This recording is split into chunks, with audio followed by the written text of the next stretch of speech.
Going back into the Eagles, though, the Eagles signed Steven Nelson, who there were a lot of teams going after him, double digits, and PFF ranked him top 10 last year.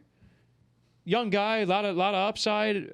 He wanted a longer term deal. He didn't get it. The Eagles gave him what he wanted. He got $4 million. It's incentive laden, and they plugged that cornerback 2 spot. And suddenly now, like, are the Eagles trying to compete? Like, do you guys think that this move, along with, by the way, I have to mention that Zach Ertz, Howie Roseman said it's likely that he's coming back week 1. So even though everyone's assuming he was out, and maybe last year wasn't an aberration, it's still another weapon for Jalen Hurts. And I personally don't think he's done yet either, for the record. I think he's not. He's going to be as good as he was 2 years ago, but won't get like the same volume, if you get what I mean. I think that he's still the same player. I just think it was a really toxic situation last year. He was playing hurt.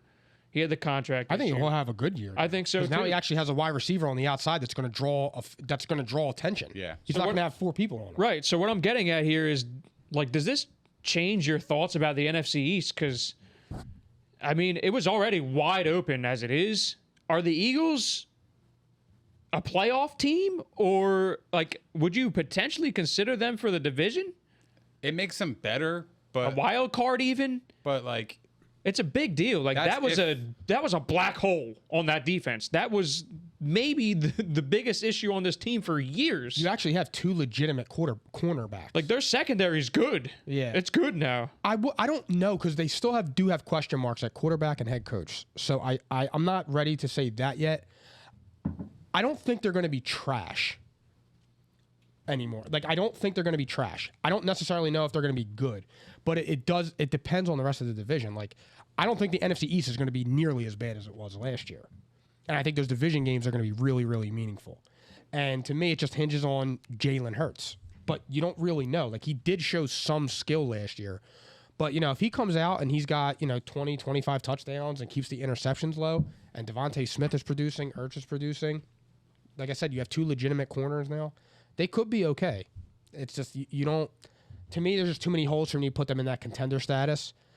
I would be shocked if they won the East, to be honest. I would probably say like the 6.5 number for wins. I would say that's pretty accurate. I would say they're about a 6-7 win team. I'm going over now, for sure. Because of this move? Absolutely. And I think I would have gone over anyway. I think it's weird that they did sign him, though, because, like, to me, when they signed him, it was like, I said it to you, actually, didn't I? Mm-hmm. I'm like, yeah, you did. Are they, like, in the locker room saying, like, we're going to compete? They're trying to compete. Yeah, so For real. So that's exactly how I took it when I saw the signing. I want you guys, here, Nick, tell me what you think first, and then I'll tell you.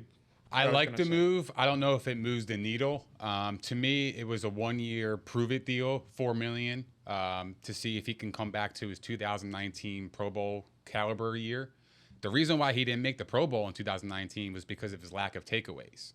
So I don't know if it moves the needle, but I do like that he's there instead of Maddox, because Maddox is a nickel/dime cornerback, and I think it's perfect for him. It's exactly right. Put him in a slot. I don't know if it actually moves the needle in terms of winning the East, but I do like the deal. I think it definitely benefits the Eagles and on the back end. So, because I'll tell you what I did after this. I told you guys, I'm struggling with the NFC East. I wasn't ready to crown the Cowboys like Mike. Oh, we did. And actually, you know what? Before I go into that, we have to mention right now, Dak Prescott left the first practice of training camp with a shoulder injury. Are you guys concerned about that at all? Oh, it was minor. It's his throwing shoulder, though. Yeah, I know. It's a minor injury. It's going to be fine. That's because he's going to throw for 8,000 yards last year. That's why. I'm not going to read into it, but I'm just saying, like, he's a little, the injuries, they're piling up a little bit. Everyone always said this shit about Carson Wentz, That's fair. I'm just saying. Fair. Yeah. Fair. I'll give him that, because I just think if that's Carson Wentz, it's, oh my God, this guy can't stay healthy. He's fragile. Yeah. Yeah. And everyone would be shitting on him right now. But Dak, oh no, he's fine. He's fine. Not going to work. There were actually some people saying, like, oh, they're doing it for Hard Knocks, a little preview, right? So they're like, oh, this will be good for Hard Knocks. I forgot about Hard Knocks. Yeah, me too. Dallas Cowboys, the gift that keeps on giving. Forget about it. So did I, dude. Oh my God, August 10th, I can't wait. The gift that keeps on giving. Yeah, we them boys. 500 every year. This year they can't. I got to get me a Dak. 8-9.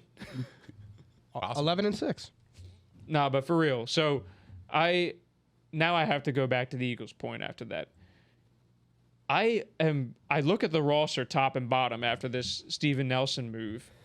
And I mean, as far as Howie Roseman, we've been very critical of the Eagles' handling of a lot of situations, but the roster, they did a heck of a job in just 1 year turning the roster around. I think they made a lot of good 1 year signings, like Anthony Harris for one, Eric Wilson.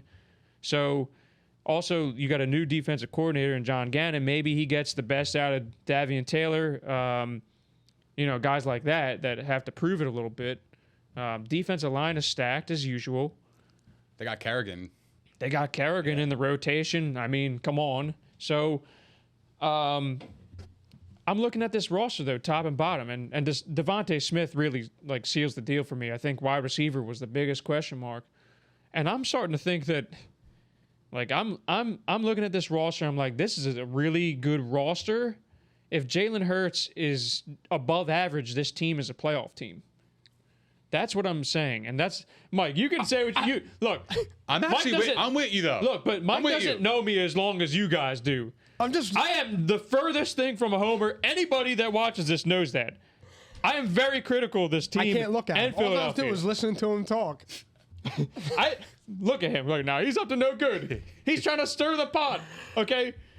No, this is not a homer thing. I'm looking at all the rosters in the division. Okay, the Dallas defense is still. I mean, they're an upgraded train wreck.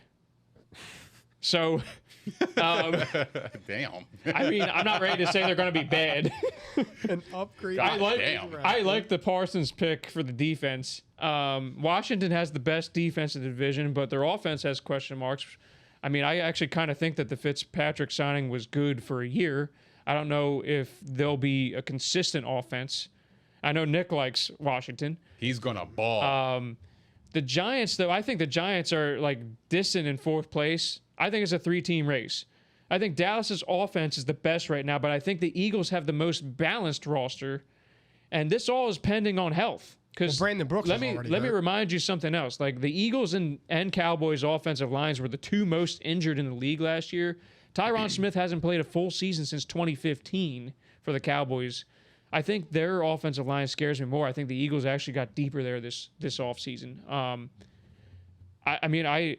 I really like that offensive line. If you protect Jalen Hurts, you give him time, maybe he does do enough as a passer. So, like, I'm looking at them like suddenly now they're interesting to me. It really is. It's all about Jalen Hurts. And what is Jalen Hurts? I'm a Carson Wentz guy, but I said even before that. Sorry to hear that.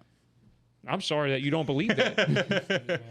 But like Jalen Hurts, though, prior to that draft where they selected him, I actually liked him as an upside pick for whatever team would get him. I just never thought we would get him. So, putting my Carson Wentz love aside, yeah, Jalen Hurts, I mean, we'll see. He's got everything around him that he needs. He's going to have a good year. And he's got a coach who looks like he's going to be balanced in play calling. He's had success with wide receivers over his career.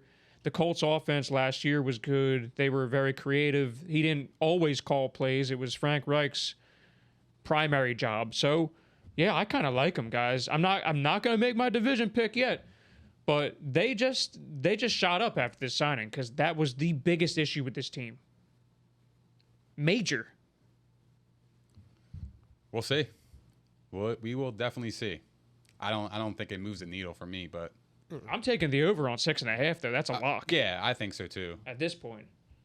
But I mean, moving on though. You think it's a lock? I think it's a lock they go over 6.5. I can see 8 like, to 9 wins.